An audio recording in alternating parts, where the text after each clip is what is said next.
तमात्मा शंकर परम गुरु इत्येहं प्रार्थये नित्यं सत्यं सत्यं पुनः पुनः स्थापकाय सधर्मस्य सर्वधर्म स्वरूपिणे अवतार वरिष्ठाय रामकृष्णयते नमः। शुक महामुनि की पद कमल पुनि पुनि करो प्रणाम।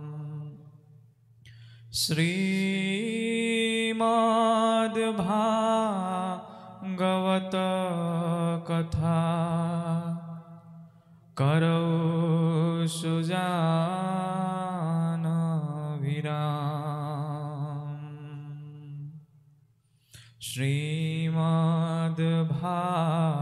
श्रीमद्भागवत कथा करो सुजान अविराम। कृष्ण गुरु परम गुरु परमिष्टि गुरु समन्वित আজি হাতীপতি কলিয়নী শংকৰ মাধৱ আৰু মিচিং গাঁৱৰ অন্তৰ্গত ৰাইজ ও পূবগেলেকী আঞ্চলিক ভাগৱত উদযাপন সমিতিৰ সহযোগিতা তথা তৎপৰতাত অনুষ্ঠিত হোৱা দুদিনীয়া শ্ৰীমদ ভাগৱত পাঠ ব্যাখ্যা অনুষ্ঠানৰ উপলক্ষে এই দ্বিতীয় বৈকুণ্ঠ স্বৰূপ স্থানত অদ্য বিৰাজিত হৈ থকা আপোনা সব বৈকুণ্ঠৰ পাৰিষদ স্বৰূপ ভক্ত বৈষ্ণৱবৃন্দ আসনাধীষ্ঠ শোকব্যাস স্বৰূপ পাঠকীদ্বয় ব্ৰজৰ গোপী সদৃশ আইমাতৃসকল ভগৱন্ত গোবিন্দৰে নিত্য সংগী গোপবালক স্বৰূপ যুৱবন্ধুসকল সমন্বিতে এই অনুষ্ঠানটিৰ জৰিয়তে এই স্থানত প্ৰজ্বলিত হোৱা ভক্তি প্ৰদীপ গছিৰ ইন্ধন স্বৰূপ অনুষ্ঠানটিৰ সমূহ কাৰ্যকৰ্তা আৰু কৰ্মকৰ্তা সহিত সবাৰে অগ্ৰত আমি সেৱা অৰ্পণ কৰা হৈছে। আপোনা সবৰ অগ্ৰত আমি যি শ্ৰীমদ ভাগৱতৰ বিষয়ে পৰ্যালোচনা কৰিবলৈ আসনাধীষ্ঠ হোৱা হৈছে সেই সম্পৰ্কত আপোনা সবক আমি অৱগত কৰাব বিচাৰো যে আমি আপোনা সবৰ সন্মুখত শ্ৰীমদ ভাগৱতৰ কোনো ব্যাখ্যা বা পৰ্যালোচনা আগ নবঢ়াওঁ। এই কাৰণে যদিও আনুষ্ঠানিকতা ৰক্ষা কৰি ব্যাখ্যানুষ্ঠান বুলি কোৱা হৈছে আমি নিজকে ব্যাখ্যাকাৰক বুলি ভাবি ইয়াত কিবা বক্তব্য ৰাখিব নোৱাৰো। কাৰণ এটাই যে শ্ৰীমদ ভাগৱতে ইতিমধ্যে পূৰ্ণ কলেবৰ লাভ কৰিছে। আমি সকলোৱে জানো যে আদিতে মাত্ৰ 4টি শ্লোকতহে ভাগৱত আছিল। আদি নিৰঞ্জনে অনাদি অনন্তক, অনাদি অনন্তই কালপুৰীয়া নাৰায়ণক, কালপুৰীয়া নাৰায়ণে সূৰ্যমণ্ডলী নাৰায়ণক, সূৰ্যমণ্ডলী নাৰায়ণে দিছিল হংস নাৰায়ণক, হংস নাৰায়ণে প্ৰদান কৰিছিল শ্ৰীনাৰায়ণক, শ্ৰীনাৰায়ণে প্ৰদান কৰিছিল ব্ৰহ্মাদেৱক। মাত্ৰ 4টি শ্লোকত অহমেৱাসমেৱাগ্ৰে নন্যদি যৎসদসৎপৰম পশ্চাদহং यदि तस्य यो वसिष्येत सोऽस्म्यहम् ऋतीर्थं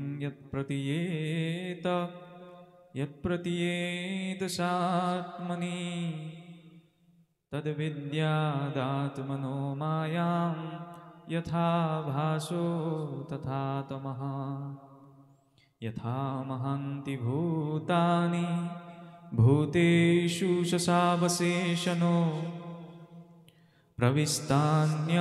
प्रविष्टानि यथा तासो नथेष्वहम् एतावदेव ज्ञानात्मनं सुनात्मना अन्वया व्यतिरेकाभ्याम सत्यात् सर्वत्रं सर्वदा। এই চাৰিটি শ্লোকতে জ্ঞান বিজ্ঞান তদংগ ৰহস্য এই চাৰিটি তত্ত্ব সহিত শ্ৰীনাৰায়ণে ব্ৰহ্মাদেৱক ভাগৱত প্ৰদান কৰিছিল। আৰু ব্ৰহ্মাদেৱে যেতিয়া এই চাৰিটি শ্লোকৰ ভাগৱতকে নাৰদদেৱক দিছিল তেতিয়া কৈছিল যে তুমি তদ বিপুলি কুৰু, অৰ্থাৎ তুমি ইয়াক বিস্তাৰ কৰা। যিদৰে পঞ্চম শ্ৰেণীত পঢ়ি থকা ছাত্ৰ এজনে গণিতৰ সূত্ৰ এটা বুজি নাপাবও পাৰে, সেই গণিতৰ সূত্ৰটোৰ ব্যাখ্যা বা প্ৰয়োগ বুজিবলৈ হ'লে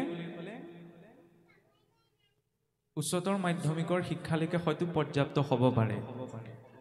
ঠিক তেনেদৰে শ্ৰীমদ ভাগৱতৰ যি মূল বিষয়বস্তু, সেই মূল বিষয়বস্তু চাৰিটা শ্লোকতে সামৰণি মৰা হৈছে। কিন্তু আমাৰ মানুহৰ বৌদ্ধিক চেতনা বা বুদ্ধি, ভাবিব পৰা শক্তি ইমান উচ্চ পৰ্যায়ৰ নহয় যে চাৰিটি শ্লোকতে আমি সকলো কথা বুজি পাম। সেইবাবে কি কৰিছিল, ব্ৰহ্মাদেৱে নাৰদদেৱক কওঁতে কৈছিল যে তুমি ইয়াক আৰু বিস্তৃত কৰা। আৰু সেই নাৰদদেৱে ব্যাসদেৱে প্ৰদান কৰিছিল শুকদেৱক। আৰু আমাৰ সন্মুখত যি মহাভাগৱত পাঠ হৈ আছে এয়া কি, পৰীক্ষিত মুখ্য কথা দ্বাদশ স্কন্ধৰ, যে মহাৰাজ পৰীক্ষিত আৰু শুকদেৱৰ হাতত পৰালৈকে শ্ৰীমদ ভাগৱতে ভাগৱতৰ পূৰ্ণস্বৰূপ 12টি স্কন্ধ, যি 12টি স্কন্ধক ভগৱন্তৰ 12টা অংগৰ লগত তুলনা কৰা হয়।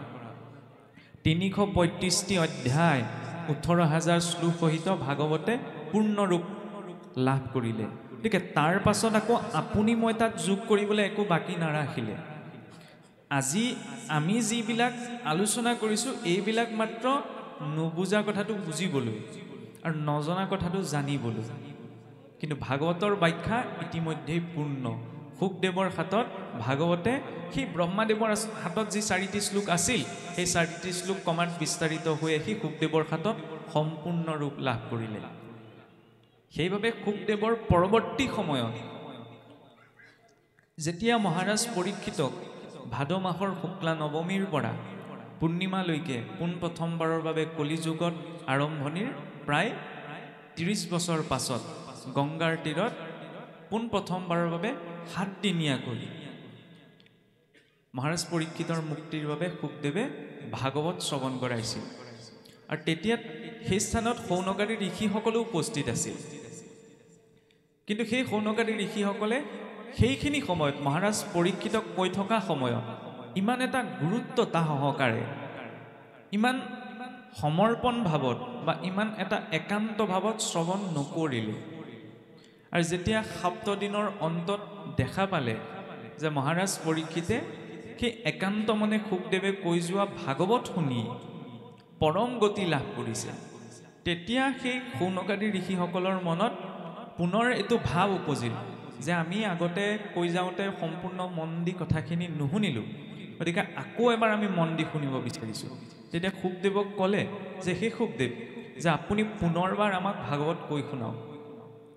তেতিয়া শুকদেৱে ক'লে কি, যে মই পুনৰ আকৌ শ্ৰীমদ ভাগৱতৰ পুনৰাবৃত্তি নকৰোঁ, মোৰ প্ৰতিনিধি ৰূপত তোমালোকে সুতমুনিক আচাৰ্য পাতি লোৱা আৰু সেই সুতমুখে তোমালোকে ভাগৱত শুনা। সেইবাবে ভাগৱতৰ আৰম্ভণিতে আহিছে কি, আমি যি ভাগৱত পঢ়িছোঁ এয়া সুত শৌন সংবাদ, নহয়নে? শুকদেৱে শৌনকাদি ঋষিসকলৰ আগত শুকমুনিয়ে ৰজা পৰীক্ষিতক যি কৈছিল সেই বিষয়ে বিৱৰণ এই ভাগৱতত আছে। আৰু সুত বুলি কাক কোৱা হয়? আচলতে আমাৰ কিছুসকলে ভাবে সুত বুলি নিজ কুলৰ কোনোবা এজনক কোৱা হৈছে। উচ্চ নিজ এইবিলাক ধাৰণা ভাগৱতৰ হ'বই নোৱাৰে আৰু ভাগৱতত এই বিষয়ে একো উল্লেখ নাই। পুৰাণ ভাৰত যিটো জানয় সম্যক, তাকে হে বোলয় সুত শাস্ত্ৰৰ সন্মত। যে যিজনৰ ওচৰত সম্যক অষ্টাদশ পুৰাণৰ ৰামায়ণ মহাভাৰত আদি ইতিহাসৰ সম্যক জ্ঞান উপস্থিত আছে, মজুত আছে, সেইজনক কোৱা হয় শাস্ত্ৰীয় দৃষ্টিৰে সূত বুলি।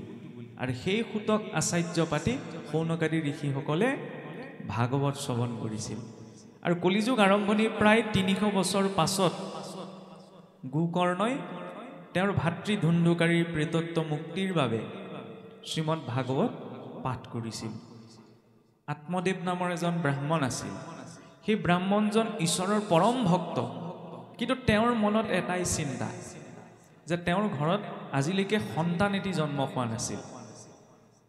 আৰু চাবচোন, গৃহস্থী ঘৰখনতো আমাৰ সাধাৰণ মানুহৰ মানসিকতাটো এতিয়াও আছে, যেতিয়ালৈকে ঘৰখনত সন্তান এটি জন্ম নহয় তেতিয়ালৈকে ঘৰখনৰ বোলে কাৰো শান্তি নালাগে।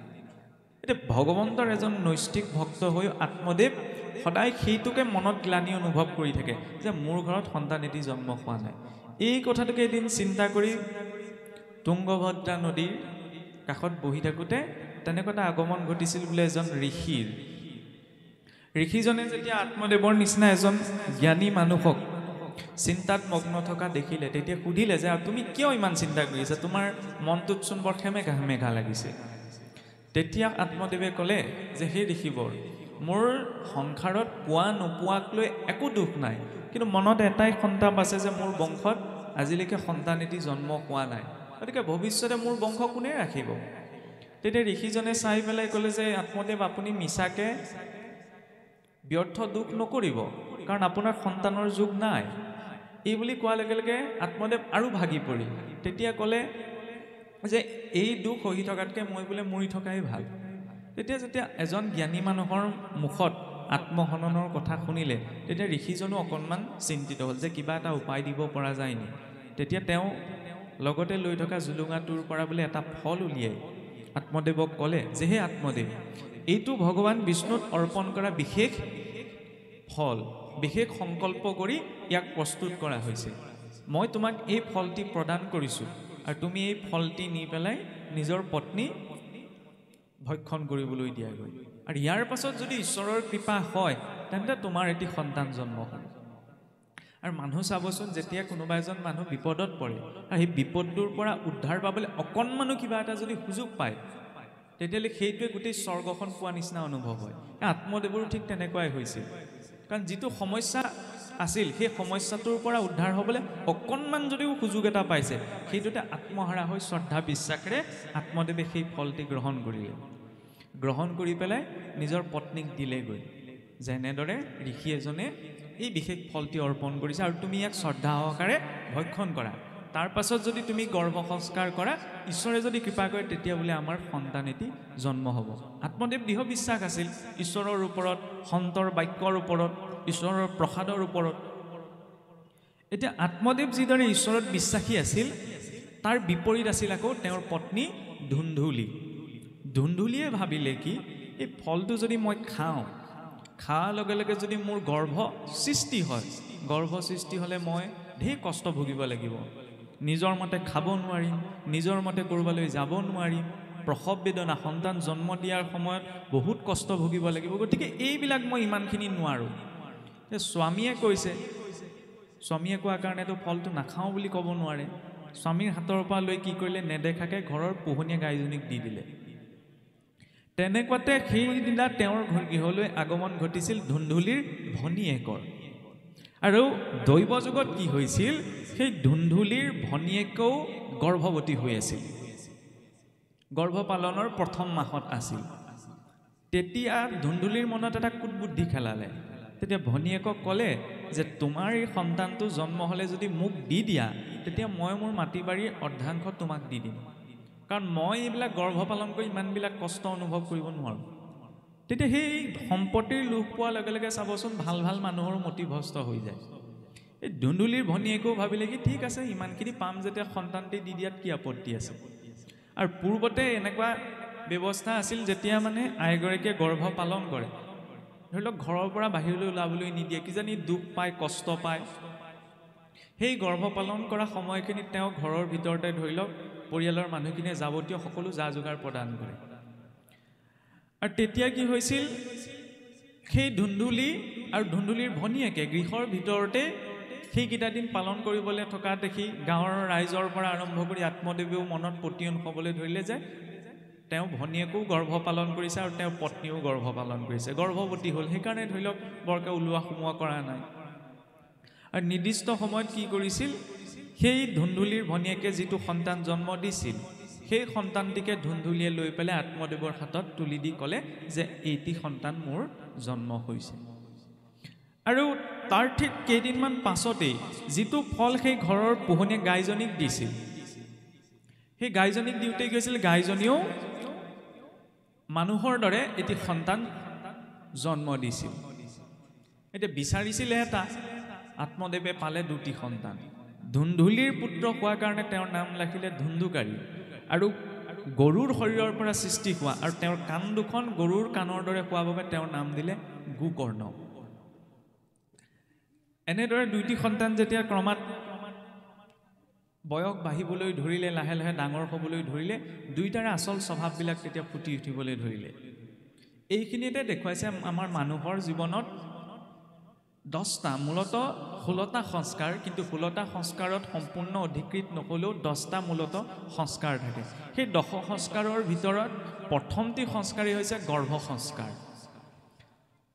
চৰাই চিৰিকটি কেৱল ভোগ কৰিয়ে সন্তান জন্ম দিয়ে, কিন্তু মনুষ্যই নহয়। মনুষ্যই যদি সেই ছফ্টৱেৰটো বনাওঁতে তেতিয়াই খেলি মেলি কৰে, তেতিয়া ফলটো পাছত আমি ভুগিব লগা হয়। তাৰ আটাইতকৈ ডাঙৰ উদাহৰণ হৈছে এই গোকৰ্ণ আৰু ধুন্দুকাৰীৰ জন্ম কাহিনী, যাৰ জৰিয়তে মানে শ্ৰীমদ ভাগৱত পাঠৰ প্ৰথম আৰম্ভণিৰ দ্বিতীয়টি প্ৰসংগ আৰম্ভ হয়। ধুন্দুকাৰীৰ মাতৃ ধুন্দুলি আৰু তেওঁৰ ভনীয়েকে অসৎ উদ্দেশ্য এটা লৈ সদায় অসৎ আলাপ কৰি সেই গৰ্ভত সন্তানটি পালন কৰিছিল। সেইবাবে ব্ৰাহ্মণৰ বংশত জন্ম হোৱাৰ পাছতো ধুন্দুকাৰী কি হৈছিল, অসৎ চৰিত্ৰযুক্ত, নীতি সদাচাৰ একো পালন নকৰে। ডাঙৰ হোৱাৰ লগে লগে সদায় অসৎ সংগলৈ যায়, সুৰাপান মদ্যপান জুৱা খেলত পতিত হ'ল।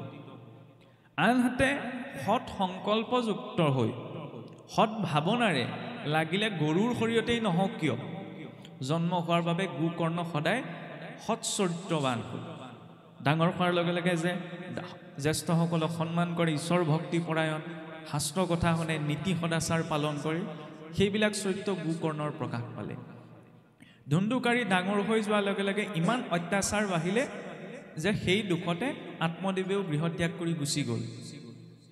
ঘৰৰ সকলো সা সম্পত্তি বেছি ধুন্দুকাৰীয়ে শেষ কৰি দিলে, ভাতৃ গোকৰ্ণকো ঘৰৰ পৰা খেদাই পঠাই দিলে।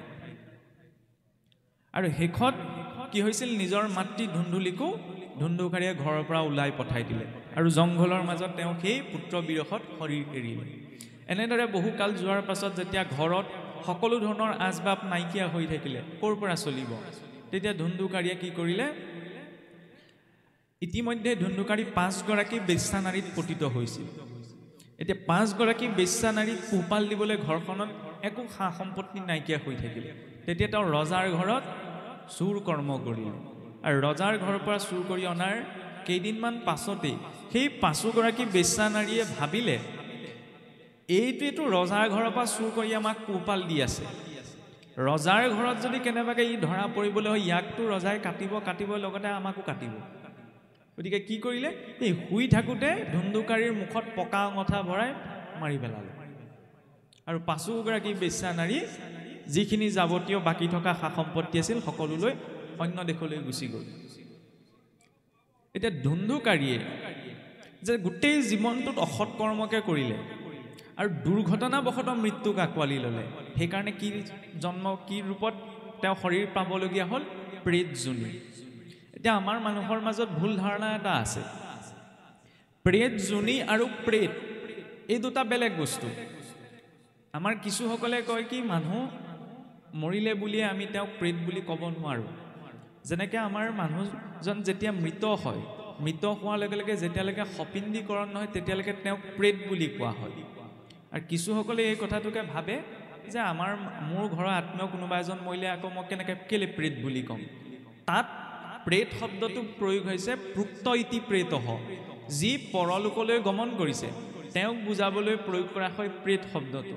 আৰু প্ৰেত যোনি যেতিয়া ব্যক্তি এজনে জীৱনত দুৰ্ঘটনাগ্ৰস্ত হৈ বা নিজৰ শৰীৰৰ পূৰ্ণ আয়ুস নোপোৱাকৈ শৰীৰ এৰিব লগা হয় আৰু নিজৰ অসৎ কৰ্মবশত প্ৰকৃতিৰ পুনৰ আকৌ সেই জীৱাত্মাটো ওলাই গৈ বেলেগ এটা শৰীৰত প্ৰৱেশ কৰিব নোৱাৰে, অশৰীৰী ৰূপতেই থাকি যায়, তেতিয়া সেইটোক কোৱা হয় প্ৰেতযোনি পোৱা। ক'ৰবাত দুৰ্ঘটনাগ্ৰস্ত হ'লে আমি কওঁ নে যে এইডোখৰত বাৰে বাৰে দুৰ্ঘটনা হৈ থাকে, ইয়াত কিবা ভূত প্ৰেত এটা আছে। ভূত প্ৰেত মানে নখ দীঘল চুলি দীঘল কিবা এটা নহয়। যেতিয়া জীৱই নিজৰ সময়সীমাতকৈ আগতেই শৰীৰটোৰ পৰা ওলাবলগীয়া হয়, তেতিয়া সেই জীৱটোৰ স্থূল শৰীৰটো, এইটো হৈছে স্থূল শৰীৰ, এই স্থূল শৰীৰটো এৰি থৈ যায়। কিন্তু এই স্থূল শৰীৰটোৰ ভিতৰত আৰু এটা শৰীৰ আছে সূক্ষ্ম শৰীৰ, সেই সূক্ষ্ম শৰীৰটো সহজে এৰিব নোৱাৰে। সেইকাৰণে অশৰীৰী ৰূপত সেই স্থানত বহু কাললৈ থাকি যায়, যিটো শাস্ত্ৰত কোৱা হৈছে প্ৰেতযোনি পোৱা। সেইকাৰণে চাওকচোন, শাস্ত্ৰত ইমান ডাঙৰ ডাঙৰ পাপ আছে, পাপৰ কথা উল্লেখ আছে যে এইটো মহাপাপ, এইটো মহাপাপ, কিন্তু সকলোতকৈ শীৰ্ষত ৰাখিছে কি? আত্মহত্যা। আত্মহত্যা সমান বোলে মহাপাপ নাই। কাৰণ কিয়? ঈশ্বৰে আমাক ইমান এটা ভাল উপহাৰ দিছে, মনুষ্য জীৱনটো। সেই মনুষ্য জীৱনটো ঈশ্বৰৰ ইচ্ছাৰ বিৰুদ্ধে গৈ যদি এই শৰীৰটোৰ পৰা জীৱাত্মাক আমি বাহিৰলৈ উলিয়াই পঠিয়াইছোঁ, তাতোতকৈ আৰু ডাঙৰ অপৰাধ বোলে নাই। সেইকাৰণে আত্মহত্যাক মহাপাপ বুলি কোৱা হৈছে। যি আত্মহত্যা কৰিছে তেওঁ সহজতে সেই শৰীৰৰ বদ্ধতাৰ পৰা মুক্ত হ'ব নোৱাৰে। ঠিক ধুন্দুকাৰীও একেই হৈছিল। এতিয়া প্ৰেতজনী পোৱাৰ লগে লগে সি যেতিয়া অন্য শৰীৰত প্ৰৱেশ কৰিব পৰা নাই, অশৰীৰী ৰূপতে বহুত কষ্ট ভুগি আছে। আৰু এনেদৰে 12 বছৰ কাল পাৰ হৈ গ'ল। 12 বছৰৰ মূৰত কি হৈছিল? গোকৰ্ণ এদিন নিজৰ ঘৰখন চাবলৈ আহিছিল। ঘৰখনতনো কি আছে, কোননো কেনেকৈ আছে, আহি পেলাই দেখিলে যে এই যি স্থানত তেওঁলোকৰ গৃহ আছিল গোটেই লতাই জংঘলে আবৃত কৰি গোটেই হাবিলে ৰূপান্তৰ হৈ গুচি গ'ল। আৰু নিজৰ ঘৰখনক সেই হাবিলে ৰূপান্তৰ হোৱা দেখি মনৰ দুখতে গোকৰ্ণই সেই ৰাতিটো তাতে কটালে। ৰাতি শুই থাকোঁতে কি হৈছিল? সপোনত তেওঁৰ ভাতৃ ধুন্দুকাৰী আহি ক'লেহি যে ভাতৃ, মই পূৰ্বতে বহুত অধৰ্ম কৰ্ম কৰাৰ বাবে এই প্ৰেতযোনি হৈ অতৃপ্ত হৈ পেলাই ভ্ৰমণ কৰি ফুৰিব লগা হৈছে, গতিকে তুমি মোৰ মুক্তিৰ বাবে কিবা এটা কৰ্ম কৰা। তেতিয়া ধুন্দুকাৰীয়ে কি কৰিলে? গঞা ক্ষেত্ৰলৈ, গঞাত পিণ্ডদানৰ মহিমা আছে, গঞাত 100 বাৰ পিণ্ড দিলেগে ধুন্দুকাৰীৰ প্ৰেতত্ব মুক্তি হোৱাৰ বাবে। কিন্তু ধুন্দুকাৰী ইমান অধাৰ্মিক আছিল, ইমান জীৱনত বেয়া কাম কৰি থৈছিলে, 100 বাৰ পিণ্ড দিয়াৰ পাছতো ধুন্দুকাৰী প্ৰেতত্ব মুক্তি নহ'ল। তেতিয়া গোকৰ্ণৰ উপাস্য দেৱতা আছিল সূৰ্যনাৰায়ণ। তেতিয়া সূৰ্যনাৰায়ণক উপাসনা কৰি গোকৰ্ণই সুধিলে যে প্ৰভু, মোৰ ভাতৃয়ে নিজৰ কৰ্মবশত প্ৰেতযোনি পালে, গতিকে তেওঁৰ মুক্তিৰ বাবে মই কি কৰ্ম কৰোঁ, মোক উপায় এটা দিয়া। তেতিয়া সূৰ্যনাৰায়ণে ক'লে যে তুমি তেওঁৰ প্ৰেতত্ব মুক্তিৰ বাবে 7 দিনৰ বাবে শ্ৰীমদ ভাগৱত পাঠ যজ্ঞ আৰম্ভ কৰা, আৰু শ্ৰীমদ ভাগৱতৰ শ্ৰৱণৰ ফলত ধুন্দুকাৰী প্ৰেতত্ব মুক্তি হ'ব। এতিয়া চাবচোন, আমি সাধাৰণতে কওঁ ভাল কথাবিলাক বোলে বেয়া মানুহে শুনিব নোৱাৰে। ধুন্দুকাৰীটো প্ৰেত আছিল, প্ৰেতটোৱে ভাগৱতৰ কথা কেনেকৈ শুনিব? সেইকাৰণে ক'লে কি যে 7টা পাত থকা এডাল বাঁহৰ ভিতৰত সোমাবলৈ। ওচৰতে ভাগৱত পাঠ হৈ আছে, প্ৰতিটো দিনা 7টা দিনত 7টা পাত ফাটি ফাটি অন্তিম দিনা ধুন্দুকাৰী যিটো প্ৰেত হৈ আছিল 7 দিনৰ আগলৈকে, 7 দিনৰ পাছত দিব্য শৰীৰ লাভ কৰি গতি পাইছে। এই কাহিনীটো হৈছিল কলিযুগ আৰম্ভণিৰ প্ৰায় 300 বছৰ পাছত। তেতিয়াৰ পৰা আৰম্ভ হৈছিল এই শ্ৰীমদ ভাগৱত 7 দিনীয়া পাঠৰ যিটো পৰম্পৰা। ইয়াৰ পাছত কলিযুগ আৰম্ভণিৰ প্ৰায় 300 বছৰ পাছত নাৰদদেৱে সনাতন, সদানন্দ আৰু সনত কুমাৰ, এই 4 কুমাৰৰ মুখেৰে গংগাৰ পাৰত ভাগৱত শুনিছিল।